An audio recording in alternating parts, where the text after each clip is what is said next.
China is the third largest country in regards to its size, but as you likely know has the largest population, currently sitting around the 1.4 billion mark. And as powerful of a country as they currently are, imagine if they controlled more land, had an even larger population, and had even more resources at their disposal. For those of you unaware, America was first colonized back in 1607 when English settlers made it to Virginia. By 1620, more settlers would land in Plymouth, and by the 1630s, most of Massachusetts would be colonized. Around this time, China was under the Ming Dynasty, which was led by Zhu Yuzhen, or the Wanli Emperor. In total, Yuzhen ruled the dynasty for 48 years, making him the longest lasting emperor in the Ming Dynasty. One of the most powerful and influential emperors of the Ming Dynasty, it wouldn't be until about the year 1600 that his power would slowly decline, as would the dynasty. But what if China and the Ming Dynasty reached America before the British started to colonize? Would China be in full control of all the land? Maybe the Chinese settlers would start a new country, declaring independence from their home. Today on Life's Biggest Questions, we're asking, what if China colonized America?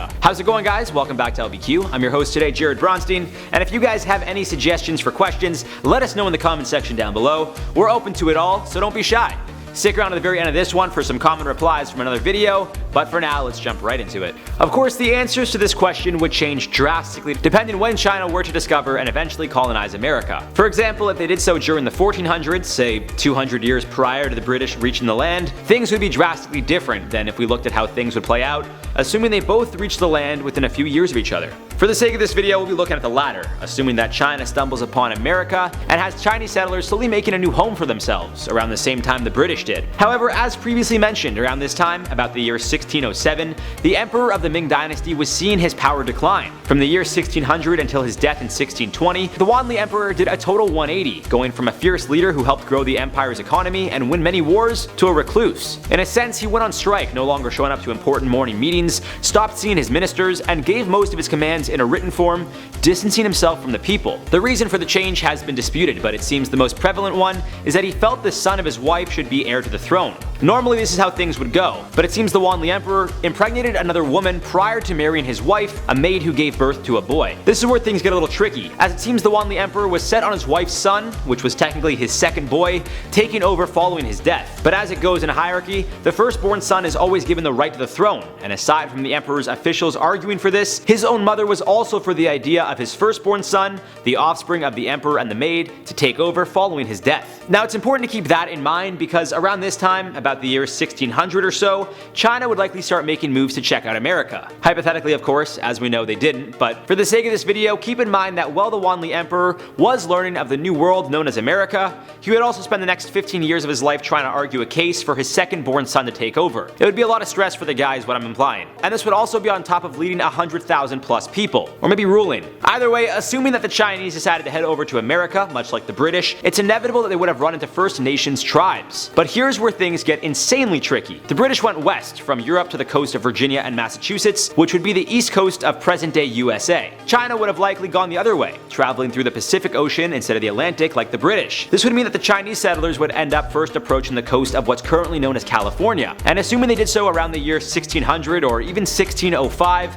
shortly before the British would first reach Virginia, could this lead to a possible war between the Chinese and British? As previously mentioned, the Native Americans would also already be living here. However, in 1542, the Spanish had also already discovered this land. Still, the Spanish didn't start to settle into California until the 1700s, and considering how they did trade with China, it's also possible that they could team up with China in hopes of colonizing the New World, presently known as the United States of America. During the 1600s, China was trading a lot of silk and porcelain to European colonies, and was very fond of silver, but around this time, the likes of tobacco and opium use also rose in China. Considering how the United States had plenty of tobacco, there is even more reason to believe that a Chinese takeover would be imminent. Considering how China had a strong army and likely would be taking land from Native Americans who would also have to fend off other countries trying to colonize their land, how things play out would depend on whether or not a deal could be worked out. It's possible that China tries to ally with the Native Americans, and rather than completely take over their land, offer to coexist. Again, there are a lot of what-ifs regarding this situation, and a lot of possible scenarios that could have played out. There's a scenario where the Native Americans and Chinese coexist, which could ultimately result in a new nation being born. There's also the scenario where the Chinese colonize the land completely,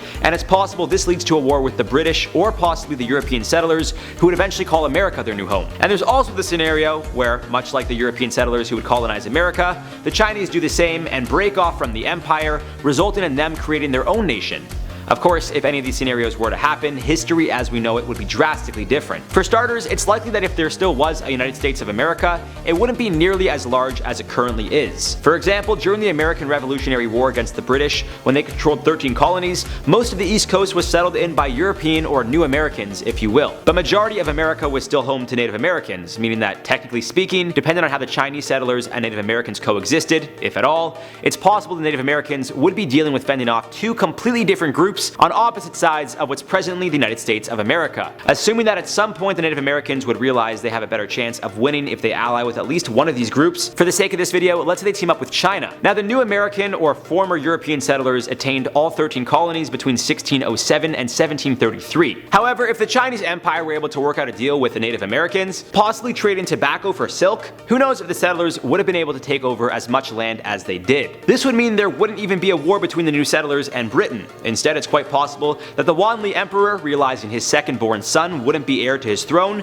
sends his son to rule this newfound land. Of course, this wouldn't necessarily be an easy task, as the Native Americans likely wouldn't be so fond of having a complete stranger rule their land. However, after some initial pushback, it's quite possible the Native Americans come to terms that the two nations can coexist, which could potentially lead to a new formed alliance. If they were willing to accept the Wanli Emperor's second-born son as the emperor of their land, given the condition that their tribe's hierarchy wouldn't be affected, it's possible that both sides would come to an agreement. And this could lead to what's presently known as the United States of America to become a Chinese nation, or possibly a new nation where Chinese settlers and Native Americans live, and in a sense, create a brand new culture and society. Depending on how relations would be between the Ming Dynasty and this new land would determine how much growth they could potentially see. There's of course the idea that they work together and continue to grow, seemingly becoming one of the most powerful countries in the world, of course under the impression that they would end up controlling the present day United States and China. However, as it appeared was the case back then, it's also quite possible the two have a good relationship, but it gets soured when the emperor of the Ming Dynasty feels he wants more control over this new land, or the Wanli Emperor's second son, again assuming he was the emperor of the land currently known as the United States, decides to create his own empire. As previously mentioned, all these scenarios drastically change everything we know about life and history. One thing, however, appears to be certain. Regardless of how things were to play out, if China did colonize America, there certainly would not be a present-day United States of America, and it's more than likely that the majority of the population on the land currently known as the United States of America would either be Chinese, Native American, or possibly both. Now, I can't say for sure, as it's possible while attempting to colonize, the Native Americans fend off the Chinese settlers, but ultimately end up losing the land to European colonizers. As I always say, guys, there's no way of telling for sure how things play out, but it sure is fun to speculate. This would have a significant impact on the culture of the US as well as every other nation in the world. The influence of Chinese settlers in the New World would have a direct impact on the Native American community, especially if they coexisted, eventually leading to an entirely new culture, likely fusing the two together. Who knows how far north or south the colonization would continue, if at all. It's possible that the empire in charge of both modern-day China and the United States tries to attack European nations from both sides, with the ideology of making all the land fall under one empire. But as I always say, all we can really do is speculate, as there is no definitive answer. History happened the way it did, meaning any other scenario we try to understand will stop there, and us trying to understand without ever really knowing 100% how things play out. Unless we got a time machine or a DeLorean, it's not happening. Hopefully you guys got that joke. For now, let's reply to some comments from the video. Can we save TikTok? You got the joke, right? The LOL man said, bro, why would you save TikTok? I will say a lot of you guys got very mad at this video. Like, I saw the like to dislike ratio was like crazy. It was like for every like we got like a half a dislike maybe. It was like almost like 1-to-1, which is not normal for our channel. And I was like, are you guys mad at me? And then I realized you guys are just mad at the idea of saving TikTok. Which brings us to our next comment. Warrior Blood 252 said, I think the question is why save TikTok? The answer, don't. You guys really you really band together on this one to just tell me how much you hate TikTok. Are you guys just, I'm not even on I mean, I have an account, but I don't post on it, you know, because I just don't think it's necessary. I'm not a good dancer, and I don't understand half of it, to be honest with you guys. All Things Marine said, if we could save it, let's not. There you are again. I know a lot of you guys are making comments being like, you know, the Chinese government spying on us and stuff, but like, really? Like, no offense to you guys, but like, do you think they care what you specifically are doing? Maybe they do, but I'm gonna say it's more so like the government and like the military, maybe if they even are. But again, they've refuted that claim so many times, so I don't know. I'm not taking sides here. I just think maybe you guys are getting a little too angry about this idea. Absolute Mad Lad said, how dare you even suggest it? All right, guys, this is going a little too far. You guys are like really against this idea. So look, I don't know, maybe they'll get rid of it. I know Instagram just launched Reels. I'm probably gonna be on that instead of TikTok because it seems much more user-friendly and easier. And you know, Instagram, American-made company. Yeah, keep it all in-house. Anyways, guys, that's it for this one. I've been your host, Jared Bronstein. Let us know your thoughts on this one down below. Of course, any questions that you guys want us to answer on our channel, and we'll see you guys in the next one.